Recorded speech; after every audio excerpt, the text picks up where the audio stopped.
membrane transport right here is the active part of it. So again, passive means they're moving along their concentration gradient, no ATP.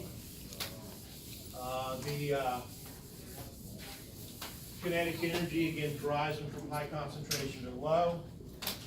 Active transport is opposite. So with active transport, again, we're going to move now from low concentration against the concentration gradient to high concentration.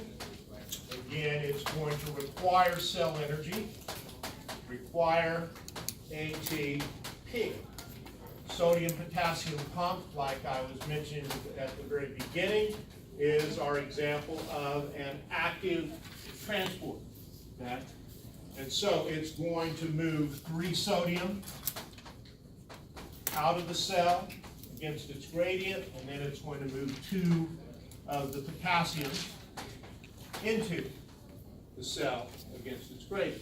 Every time it does one cycle, and it will require 1 ATP each time it does this. So my first picture is just to illustrate effort.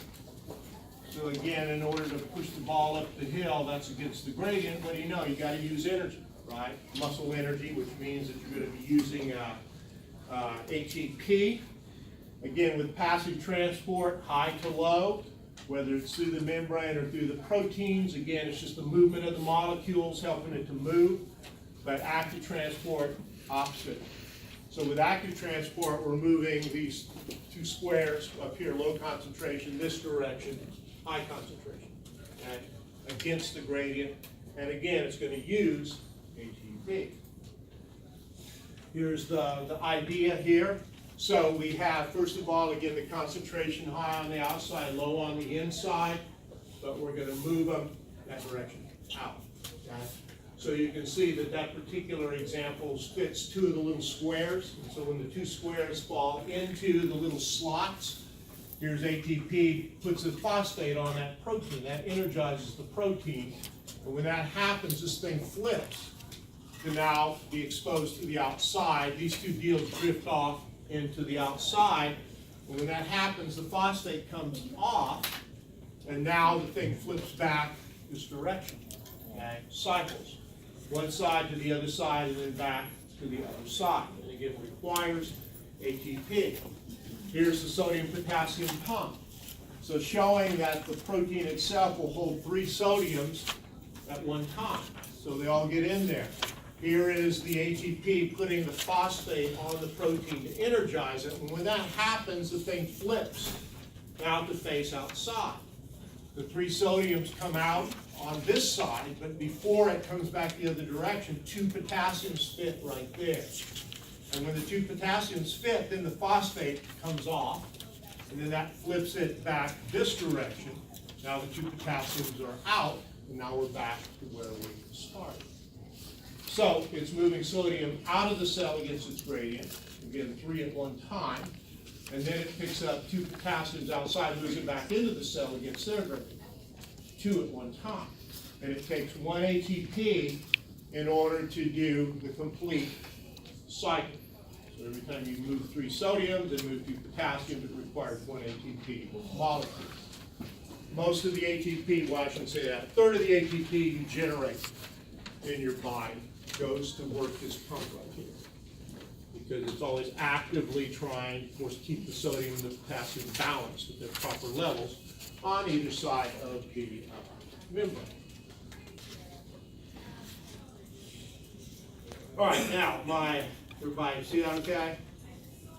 All right, the last part, bulk transport. All right, so bulk transport is where you get a quantity of materials together in a vesicle and you move it to the outside or bring it to the inside. It is an active transport mechanism, does require ATP, does not show up though on the picture before this. So there's 2 patterns. One's called exocytosis, which means stuff that you make it inside the cell gets directed out of the cell. Endocytosis means stuff that's on the outside of the cell gets directed into the cell. Both examples require these little membrane transporters called vesicles. So exocytosis, you can just see we've got some stuff inside of a vesicle coming from someplace in the cell. it needs to go out of the cell. And so these vesicles, which have phospholipid bilayer, compatible here with the membrane, and there are usually receptors here for them to bind to.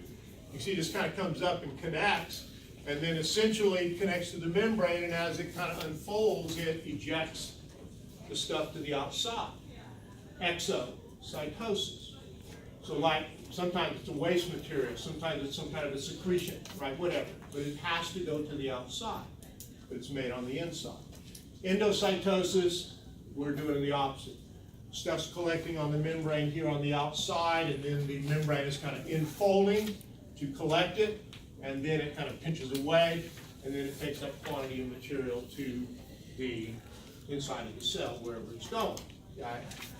Now, 3 forms of endocytosis. One of them is called PINA, which is basically what we're showing right here, where you get kind of solutes kind of being congregated there on the membrane, and then finally it just pinches in and it delivers those to the interior. Another example of endocytosis, which we will talk about, off and on here, is phagocytosis, because this is what our white blood cells, some of them do, and they can kind of engulf bacteria and cell debris and dead stuff to get it out of the body. But you basically bring in the target, which in this case is suggesting is a bacterium, into a little vesicle, so that's an endocytosis right there. And then typically what happens, you mix it up with some enzyme to break it down. And so, for us, macrophages will be the principal cell we talked about that does this, also neutrophil. But in biology, amoebas, if you've ever noticed amoeba shape, they kind of do the same kind of thing. But our examples will be macrophages and neutrophils. And so just basically engulfment. And this is just illustrating that, with an amoeba type cell in nature, they will engulf endocytosis on this end. They will break up all the stuff, use what they can use, but then they exocytose the debris back out into the environment. In nature, for us, we don't do that. These macrophages, they just engulf. They never eject the junk back out into the system. And these things just basically will consume stuff until they fill up, then they're killed and they're replaced. Okay? They never really throwing the debris out back into the blood or anything like that. Just that's the main difference between amoebas and macrophages. And then otherwise, receptor-mediated endocytosis means you do have receptors on the surface of the membrane.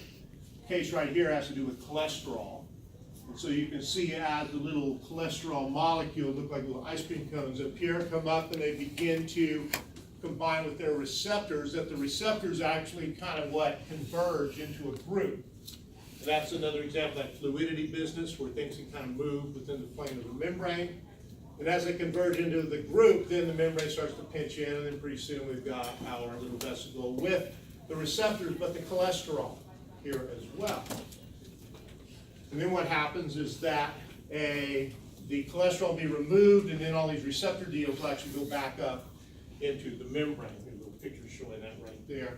So anyway, as we have our endocytosis right here, here's our cholesterol with the receptors. You then separate the molecule cholesterol from the receptor, put it right here. That goes off into the cell, but the receptors themselves just go back up and get set back up into the membrane to again combine with more cholesterol. All right, so anyway, that's the bulk transport, and again, it is a form of active transport. It does require ATP, but again, you never really see the ATP in the illustration. All right, so again here, I'll give you an extra credit deal for this to think about.